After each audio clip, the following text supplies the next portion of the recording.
The monk WHO stopped America with 5 words. Imagine standing before thousands of strangers in a foreign land, carrying the weight of an entire nation's expectations on your shoulders.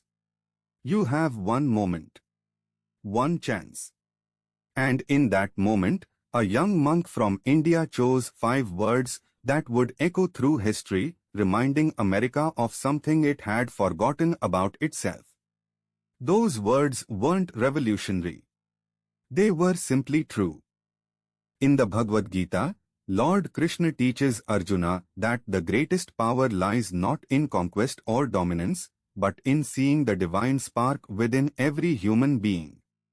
The wise see with equal vision a learned and humble Brahman, a cow, an elephant, and even a dog. This principle, that all beings carry equal worth, was not new to the world. Yet in 1893 Chicago, it was radical. It was dangerous. It was exactly what needed to be said. Swami Vivekananda understood something that modern psychology has only recently confirmed: we are tribal creatures. We naturally divide the world into us and them. Our brains are wired for this separation. It kept our ancestors alive. But it also keeps us imprisoned.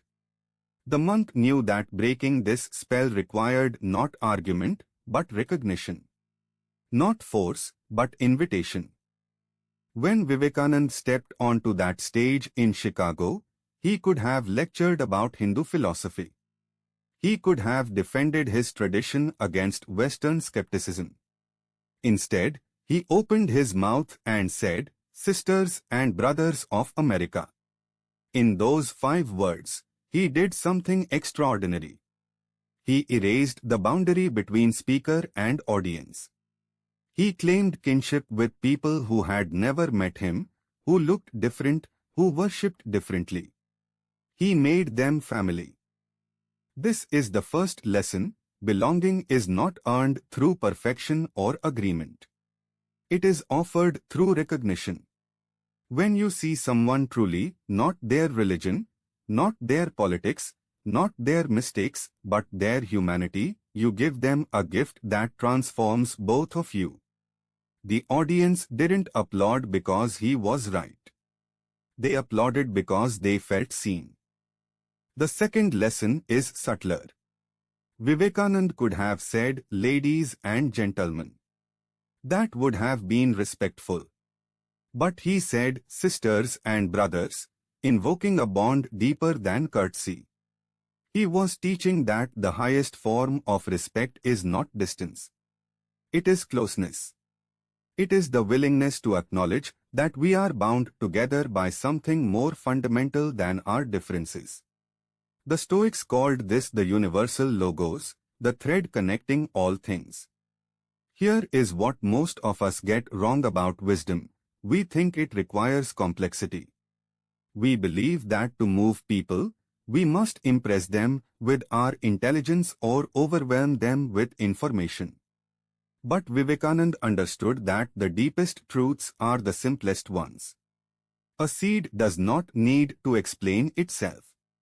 It simply grows. His 5 words were a seed planted in the soil of American consciousness. And in that silence after he spoke, that moment before the applause, something shifted. The audience realized they had been waiting their entire lives to hear someone say this. Not because the words were new, but because they were true. Because they were spoken with such quiet conviction that denial became impossible.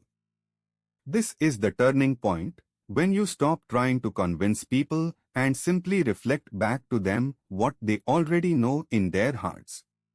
Here is your practice for today. Find one person you have judged, dismissed, or kept at a distance.